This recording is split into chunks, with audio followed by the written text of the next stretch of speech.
You ever notice when someone is still in your life, but the connection slowly starts feeling distant? Nothing dramatic happened, no clear ending, but something about the way they show up feels different. You keep telling yourself to be patient.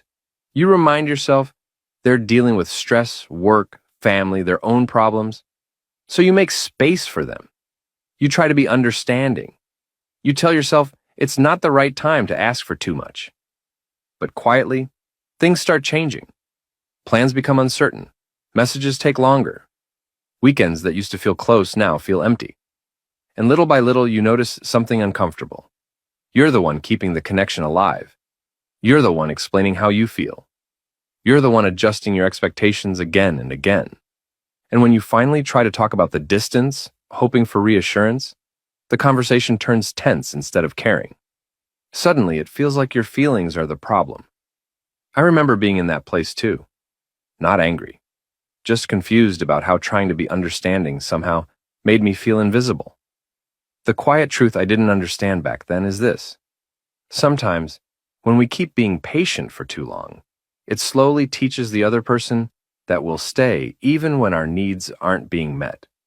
Not because they're intentionally hurting us, but because silence becomes easy to accept. That doesn't mean you were wrong for caring. And it doesn't mean the closeness you felt before wasn't real. It just means you were loving someone the way you hoped they would love you back. What hurts most isn't the argument. It's realizing you've been protecting their feelings more than they've been protecting yours. You ever feel someone slowly pulling away from you, and you pretend everything is fine, but inside you're just trying not to lose them? That happened to me with someone I worked with. We started as coworkers, then friends, then the kind of people who talk every day without even planning it. The conversations felt easy and natural.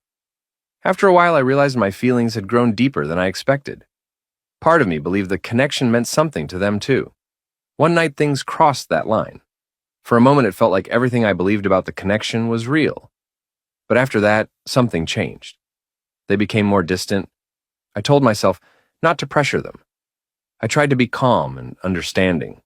Then we saw each other again during the holidays, and after that, the distance grew even more. That's when the anxiety started getting louder. Not because I was desperate, but because I could feel the connection slipping away, and I didn't understand why. The part I didn't see back then is this. When someone is unsure about you, they rarely disappear all at once. They stay just close enough to keep you attached. A few messages, a few moments, just enough warmth to keep you hoping. So you start managing yourself. You say less. You become more careful. You try to be easier to deal with so they won't pull away further. Without noticing, you slowly accept less than what you actually need. The truth I learned is simple. When someone makes you feel anxious all the time, it's usually not because something is wrong with you. It's because your feelings are real, but the situation is unclear. If you've been going through something like this, you can message me or share your story in the comments. I also talk about these situations in my newsletter and podcast, where we go deeper into the emotional side and ways to move forward. You ever notice when someone slowly stops replying to you? Not because they're busy, but because deep down you can feel you're not a priority anymore. The replies come later. The messages get shorter. Sometimes they read what you sent and nothing comes back. But at the same time, you see them active somewhere else, laughing on someone's story, posting like everything is normal. You try not to overthink it. You tell yourself, people get busy. But your mind is already there, filling in the silence. After a while, you stop texting the way you used to. Not because you stopped caring, but because you're tired of feeling like you're asking for basic attention. I remember being in that kind of dynamic with someone I cared about.